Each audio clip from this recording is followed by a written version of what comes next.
Hello everybody, welcome back. Today as well we have got you another video. In this video I'll show you how you can simply go ahead and delete a YouTube channel. But before that, please do make sure to like our video, subscribe our channel, and without any further delay we're simply gonna go ahead step into our video.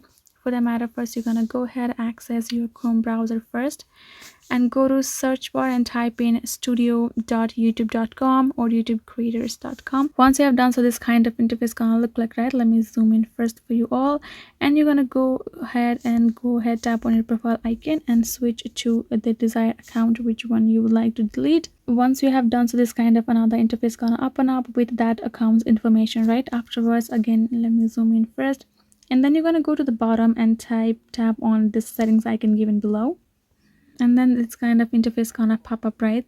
Let it load first, and then this kind of interface gonna pop up. You're simply gonna go ahead tap on this channel option given below and tap on this advanced settings. Now scroll down to the bottom till you get this option called remove YouTube content.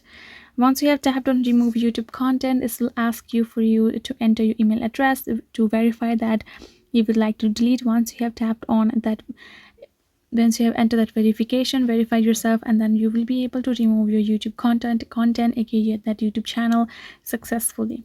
So that is the way for you to do it. Hope this video was helpful to you all. Thank you so much for watching, and I will be seeing you guys in our next video.